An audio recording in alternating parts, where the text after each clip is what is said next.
Good morning, relatives. This is Myron Dewey, founder of Digital Smoke Signals. I'm up here in Washington, D.C. at a conference called Sistergiant, where last night I got to shake hands with Mr. Bernie Sanders as he walked by. And what do you say to somebody who you know is influential in that moment that you only have not a minute, but a few seconds? And I just told him, thank you for your warrior spirit, and that we appreciate it.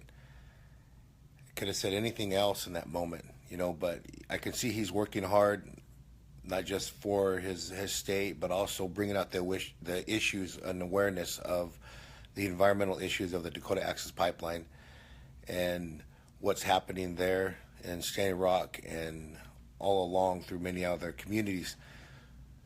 So I was very careful to make sure I maximize that time and give them that energy that I think leaders need that energy to continue to push forward in their hard work that they're doing. I've been attracted to leaders I think that we see is like elders or good teachers or people with that dynamic energy. And it's important that we surround ourselves with those type of people. But to witness the conversation last night and discussions at the Sistergiant conference, you can go to Myron Dewey and see the live feed. The question I asked was, how do we hold this country's promises from the forefathers accountable? How do we hold this country accountable for those promises to the indigenous people?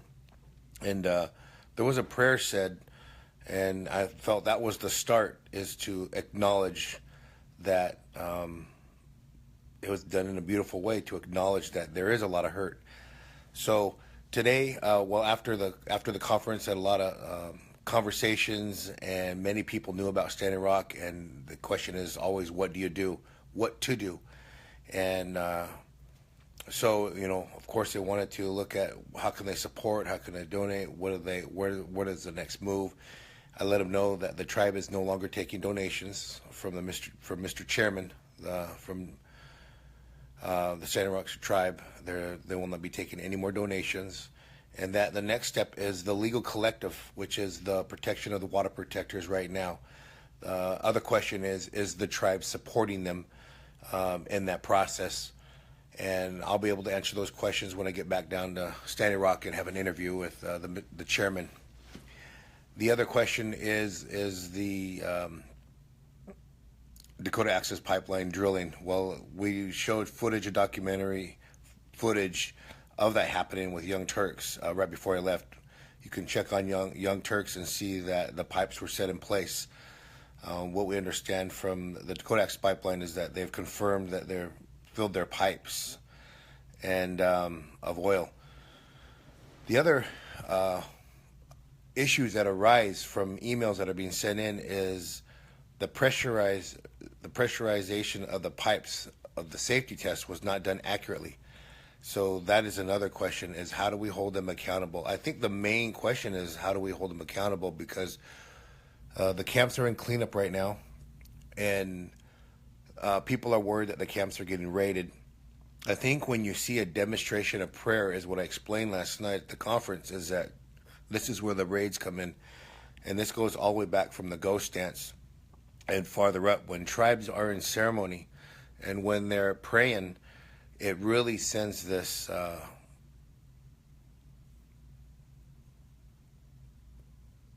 fear into the opposite side.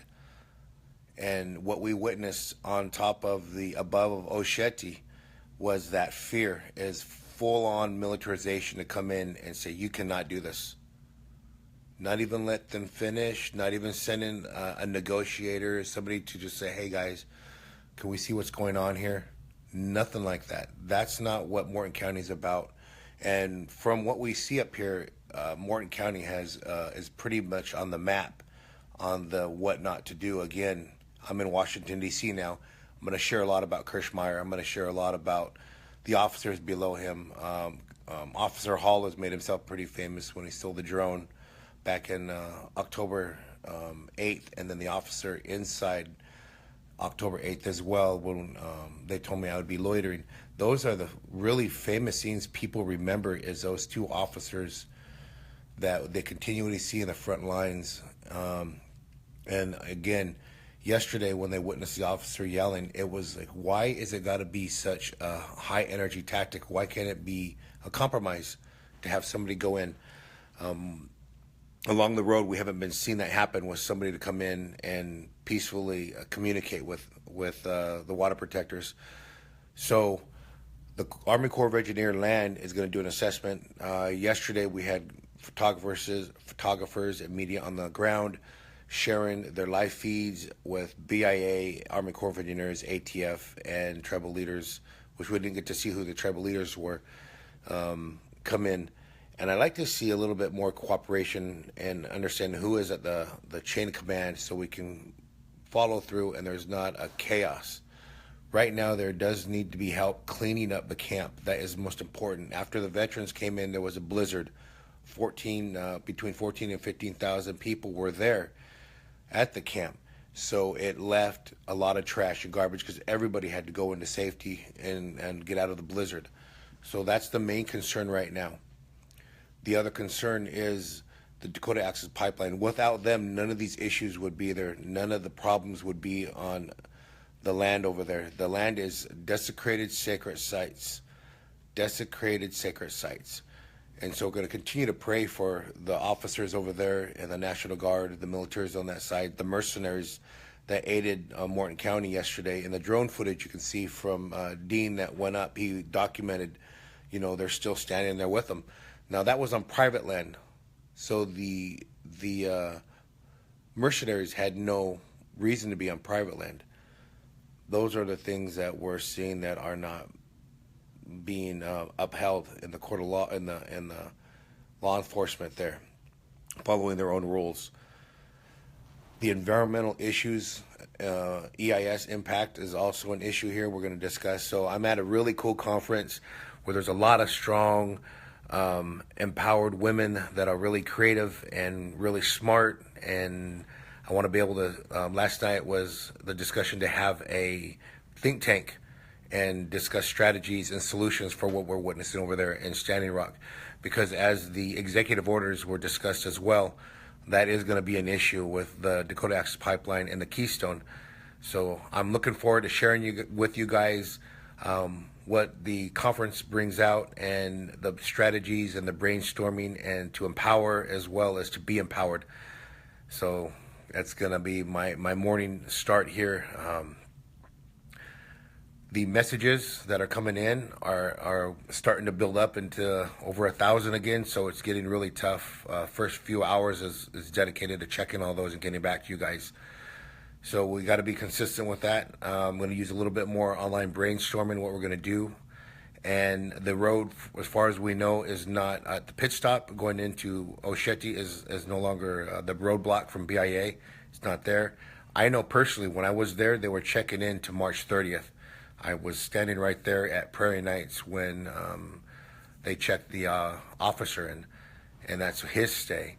So there are our own people from tribes around the country as well.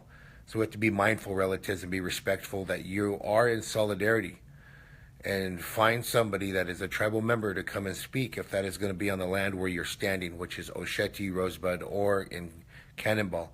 It's important to know those when you get there, and know those protocols when you get there. It is not okay to have a non-tribal member to stand up and define on tribal land. That is not okay. We wouldn't feel comfortable if that was on our homelands as well. So we have to remember that we're in solidarity there. Even tribal members are in solidarity there. But we also want to make sure that our sacrifice was acknowledged and that it's not being trampled on as well. So over 600, almost 700 water protectors have been arrested to date. So these are the really things we want to make sure that we abide by, we follow the rules there, and we also show respect to the tribal council and the leadership there as well. It's not easy to be a leader, and it's not easy to stand in those roles. So we see Mr. Sanders explain that yesterday at the conference. So we have to be more mindful and be more respectful of the land we're on and the area we're at and the community we're visiting, and make sure that we are taking time, and I was there, we are taking a lot of time to make sure we clean up our camps, and that's what's happening. So there's only so much you can do in so little time. The tribe had sent in their EPA department in to help with the equipment. It wasn't being rated. I had to make sure that we were there when we seen the equipment come in, because I knew right off the bat that that's what they were saying, they're bulldozing the camp. And then sure enough, I get emails saying, are they bulldozing the camp? And I'm like, no, they're cleaning up. Morton County also made it's clear that they weren't coming in at that time. Now, saying that they're not going to come in is another issue. We've seen that their role in violence is first, instead of peaceful negotiation or peaceful conversation. But we know this is a man-made issue, because when I was standing there over at Osheti, I watched the deer go across, and it was standing over by the Humvee. And so the natural law is still applying, where they're going back and forth, the birds. So our drones are being shot out of the sky, but not the birds that we're hoping. Man is being arrested walking across that water, walking across that bridge, or going near that bridge, but yet the deer are going across. So we know that the natural law is still in effect. Once the natural law is violated, which is what we're seeing with the protection of the water, that's when we all need to rise and stand together and stop that. Right now, this human issue can be stopped and be communicated. And that's what we need to look forward to. And this conference, I want to see what we see with our speakers and educators and brainstorming. So sending that message, you guys, I'm taking the message from Standing Rock and bringing it up here to Washington, D.C., and to empower and educate our relatives in the four directions on our fight for protecting the sacred, which are the sacred sites that have been desecrated by the Dakota Access Pipeline, and also why it's important to protect our water, as we are all water protectors.